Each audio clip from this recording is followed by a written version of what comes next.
I'm kind of winging it. Wonderful. Thank you so much, everyone. Welcome. Wow. All right, we're starting over again. Welcome to the Hourly to Exit podcast, everyone. I'm very excited about my guest today. I have Staci Hauschild. Hauschild, right? Hauschild.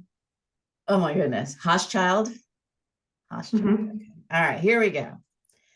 Welcome to Hourly to Exit podcast, everyone. I'm very excited for my guest today, Staci Hauschild. Staci, welcome to Hourly to Exit. Thanks for having me, Erin. Well, I'd love to start off with you introducing yourself to the audience, and then we'll get into the meat of things. Absolutely. So I am joining this call today from Oaxaca, Mexico, where I live and work as a certified director of operations and vetted ClickUp consultant. I help feminist entrepreneurs smash the patriarchy one deadline at a time through strategic planning and online business management so that CEOs can take real business-free vacations. I'm a big fan of a work-life balance to increase their profits and make positive change in their communities using their business skills. Yeah. When I found out this about you, of course, I had to have you on. It aligns up so directly with the mission here at Hourly to Exit to get more wealth in the hands of women. And personally, the idea of taking a true, unplugged, stress-free vacation it came up recently, and I was trying to think of the last time I did it. And I believe it was a camping trip, which is not generally what I do at this point in my life, with my son and his father to the Grand Canyon area. And that was only because had no options. But if I had any, I'm sure I'd have been checking email. So super important to be able to do that. And I know that so many women have difficulty unplugging. So this will be fantastic to find out how you help us do that. So when I saw the word feminist on Staci's website, which is a very beautiful website, by the way, very, very nice website. Thank you. I knew we had to have this conversation. And then the smashing the patriarchy part, I will say that's the first time I've seen it used in this context. So we're going to talk about that as well. But first, I do want to talk about your certified director of ops, because, as we mentioned before we started recording, Natalie, the founder and mastermind behind the certification, has been on the episode. So tell me about what you're doing before that, how you decided to get that certification, and how that has benefited how you help your clients since then. Oh, absolutely. Before I got the certification in 2020, I had had my business for a while, but I was doing more virtual assistant type of tasks. Mm-hmm. Even though I had that strategic mindset and that strategic oomph in me, for lack of a better word. And I didn't know how to take my innate skills or the skill set that I had the things that I had done in my previous life and put it into the online space. And so when I found Natalie, it was like a no-brainer. Mm-hmm. And I joined the director of operations certification and fell in love with strategic planning. Mm-hmm. As an operator, I love a plan. I mean, I value structure and planning, and that's what I'm good at. But I learned how to bring structure and planning to visionary CEOs who feel sometimes very restricted by a plan. And so my entire mission with strategic planning is to help CEOs create clarity, direction, and a plan so that they can move their business forward. And one of the first questions I ask them is, when is the last time you took a business-free vacation? because none of us got into business to work 24/7, but sometimes we get wrapped up in that. Mhm. Absolutely. Well, just tell us, what is a strategic plan? Like, what are the elements of it? Just so we all kind of understand what that means. Yeah, a strategic plan is a really boring corporate term, which means creating a roadmap that Mhm. allows you to know who's doing what in your business, when they're doing it, why it's important, and what the outcome is going to be. And That's it. do you need one if you are a soloist? If you have 1,000 ideas, 457 sticky notes, all of those things, then absolutely. The size of your team or your revenue doesn't matter. We all feel scattered and misdirected sometimes in our business, no matter at what level we're at.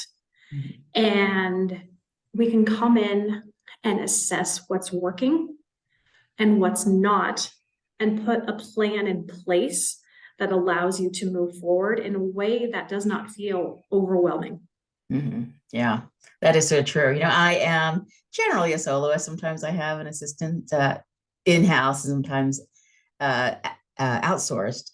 And I have gone through the strategic plan process with one of Natalie's uh, directors of ops, and found the process to be tremendously beneficial.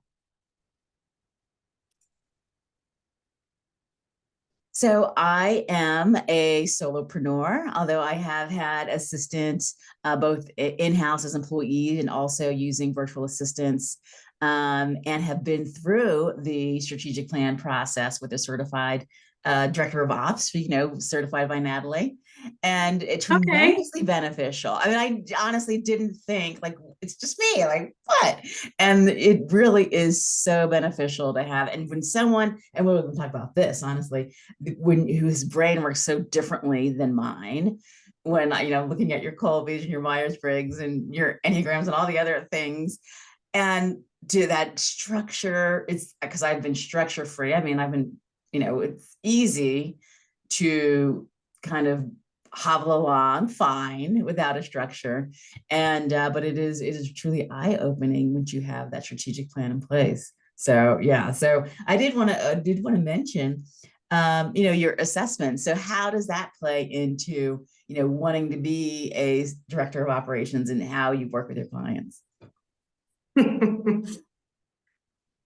I didn't realize until I took the Colby, which Natalie recommends in the certification, Mhm. and the other assessments, that I was born for this. I mean, I am wired for this. Um, I work best with, I am not a great visionary. I do not have 1,000 ideas. But if you tell me your idea, I'm going to make it happen. Mhm. And I can help you see that it's not just 5 steps, it may be 55. And keep you accountable during that process and keep you excited about it and help you reach the end of that project, Mhm. so that we don't, nothing to me is sadder than an unfinished project. Mhm. I would much rather finish a project and it have failed and it didn't get the results than us to abandon it midway, because then we're failing and abandoning things all the time. And we have no data then to be like, is this working? Is this not working? For me, this is it's who I am. Mhm. I am the bossy older sister. I was the sophomore in high school who was the president of all of the clubs when they were Oh. normally held by seniors. I was an editor of the yearbook. I mean, I am like full on nerd, right? Operations nerd. And Natalie allowed me, and the certification allowed me to step into that Yeah. and own my, own my nerdiness and my love of structure, and to see how, one of the reasons I put those scores up on my website is because I hear a lot of CEOs say, "Oh, I need a second me." And I'm like, Mhm. no, no, no, no, no. You do not Right. want to, we do not want to duplicate ourselves. We want to bring somebody in who has similar values, understands the mission of the business, and can bring a complementary skill set. Absolutely. Yeah. People are surprised that as a lawyer, I am not, all the things that you are, I am not. And I guess they think that we are, just because we're logical thinkers and very linear thinkers, actually. But still, for some of us, there are the ideas everywhere. And, the focus comes from necessity, not because it's innate. and so Mm-hmm. so I have done the Colby and the Myers-Briggs, not the others. One was called Wealth something or another, Wealth that I did. But and it's interesting to find out. I mean, it was things that we kind of knew about ourselves, but once we see the assessments, you're like, yeah, you totally recognize them. Mm-hmm. They're surprisingly useful and accurate, I found. So that is great. So you have this line on your website called "You've gotten sucked into patriarchal hustle and grind culture." Tell me what that means to you and how you combat it. That's an excellent question. As female entrepreneurs, we are not wearing just many hats in our business, but many hats in life. And many of those roles are unpaid. We are mothers, we are wives, we are responsible for the majority of the household duties, no matter how fantastic our partners are. And Daughters to aging parents. what's that? Daughters to aging parents. Yes, that's a great one. That's a great one. Yes. And some of these jobs we like more than others, but all of them are a weight we carry on our shoulders.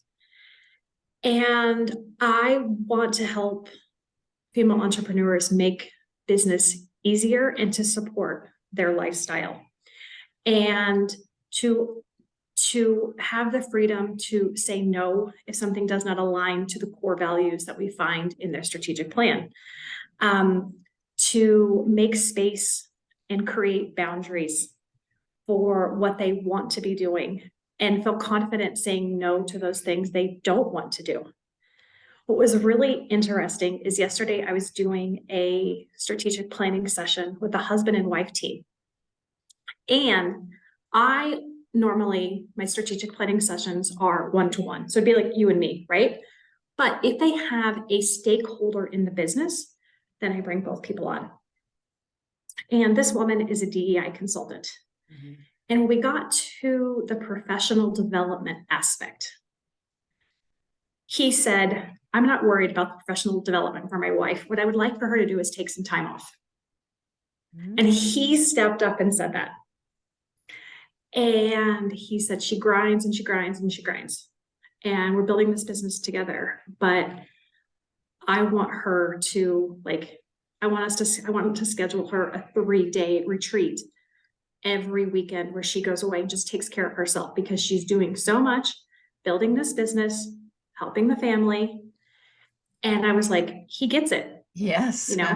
And she doesn't see that. And she said, but it's hard. And she has an amazing supportive partner who I would like to duplicate. Right. And so for me, that's what it's about. Mm-hmm. That is fantastic. Yeah. And so that's interesting that it's wonderful, but interesting that he recognized that invisible labor that's so many of us. Yeah, I mean, I wanted to ask him, do you have a brother? But I thought, okay, I may be crossing the line of professionalism on this call right now.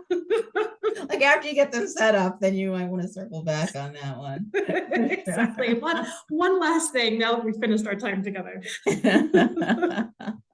Well, I realized that we didn't quite say what are people feeling when they go, I need to talk to Staci, or they're looking for someone like you? Like what's going on with them in their businesses that makes them seek out someone like you? They feel stuck in their revenue. they feel overwhelmed, and they don't have someone to sit with who will ask them questions, reflect back to, and push back with a little bit of loving candor. I have had clients who come to the calls and have sat on the couch with a cup of tea and feel like they can just relax. And I'm going to ask them questions and give them time to think and push back when the dots don't connect, because it's the first time that they've sat down with somebody to go over every part of their business and help them understand like how to move it forward in a way that feels good to them. Mm-hmm. And clients will come out of it saying that I've held space for them, and they're excited they feel rejuvenated and excited about their business again. They feel like they have permission to do something that somebody else told them they couldn't do. Mm-hmm. And so it is someone who, like, stuck, overwhelmed, stressed out, and doesn't really know what the next step is, because we're being flooded mm-hmm. by ideas all the time. Yeah. About, what should we do? And some people will say, well, will you take my ideas and present them to me in a strategic plan and give that to me? And I said, no, we are going to build your strategic plan together. Mm-hmm. Yeah. Because I don't know your business well enough to have one call with you and then put together a strategic plan. Mm-hmm. We're going to put it together, and so that you walk away with something that you are going to want to implement when our time is over, and not just put it in a, like a file on your computer and right. go on to the next thing. Like, my goal is never to be, yeah. Or in ClickUp. My goal is never to be one of those like professional development things that you do and then mm-hmm. And then you forget about. Right. Yeah. Yeah. For me, it was finding clarity. I mean, I am very reactive. It's my major weakness. I mean, just reactive, and to be able to kind of put the markers in place and holding space for the work that's not the reactive stuff that's coming in from clients, but reaching your goals, long-term goals. And yeah, that is so important. Until you have it, you don't even realize that you're missing it until you have it sometime. So very, very helpful. So as you know, this is the Hourly to Exit podcast. And so we talk about building scalable and saleable businesses. So some of those things are exclusivity in terms of the assets that we have, our market positioning, what we have in our business that is unique to us and that gives us competitive advantage. And also about predictability, like building a business that is independent from the owner, that can run without them, that is decoupled from, the income is decoupled from time. So how does the work that you do fit into this kind of hourly to exit journey? Everything that you said, I'm like, mm-hmm, yes, mm-hmm, yes, mm-hmm, yes. 100%. When my clients walk away, I want them to know what is predictable, what is coming up, mm-hmm. Who's going to do it.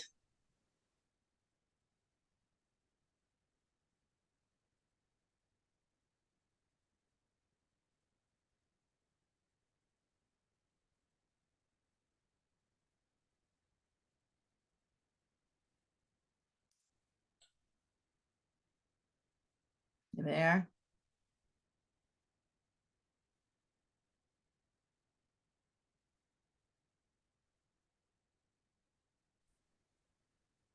Okay.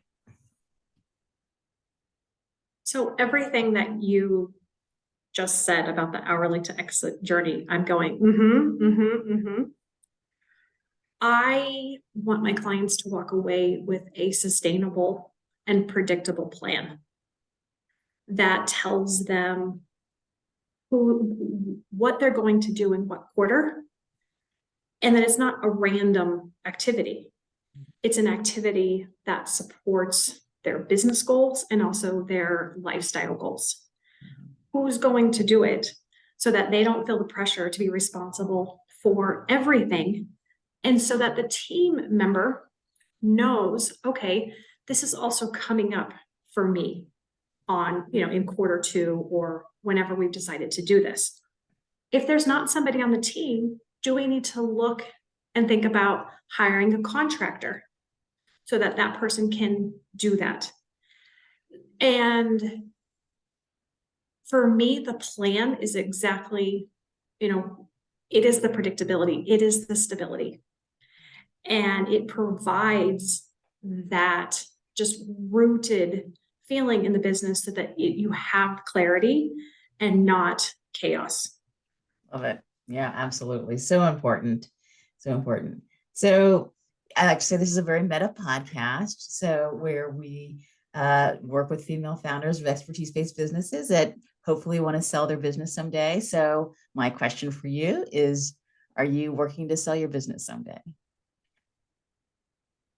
That's an excellent question for me. And as I mentioned before, being a visionary is not my greatest strength.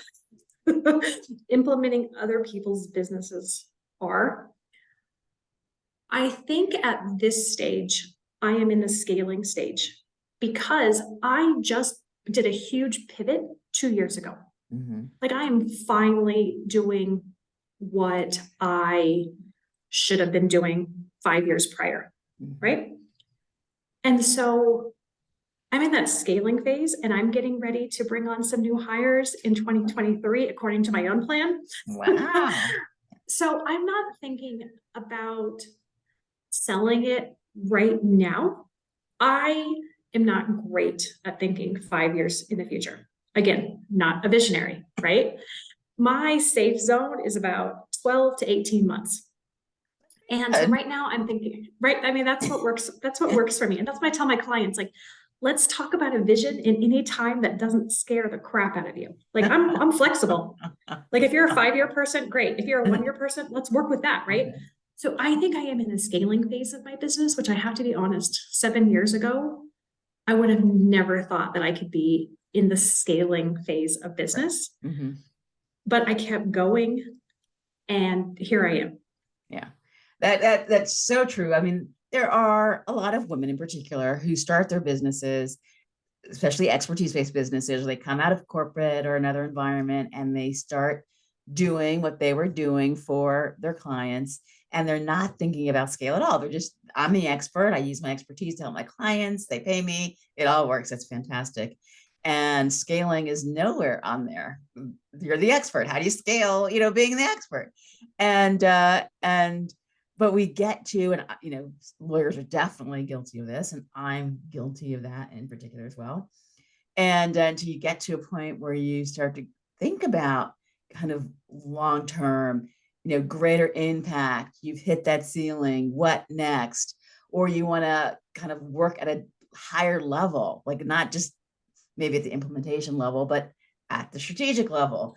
And those are all things that help us kind of get out of that pair of hands mode and into that kind of strategic partner mode that provides more value to our clients. So that you will. Well, and I also, go ahead. Oh, I was going to say the things that you're doing to scale are the same things that will help you get to be saleable. So there's the same continuum.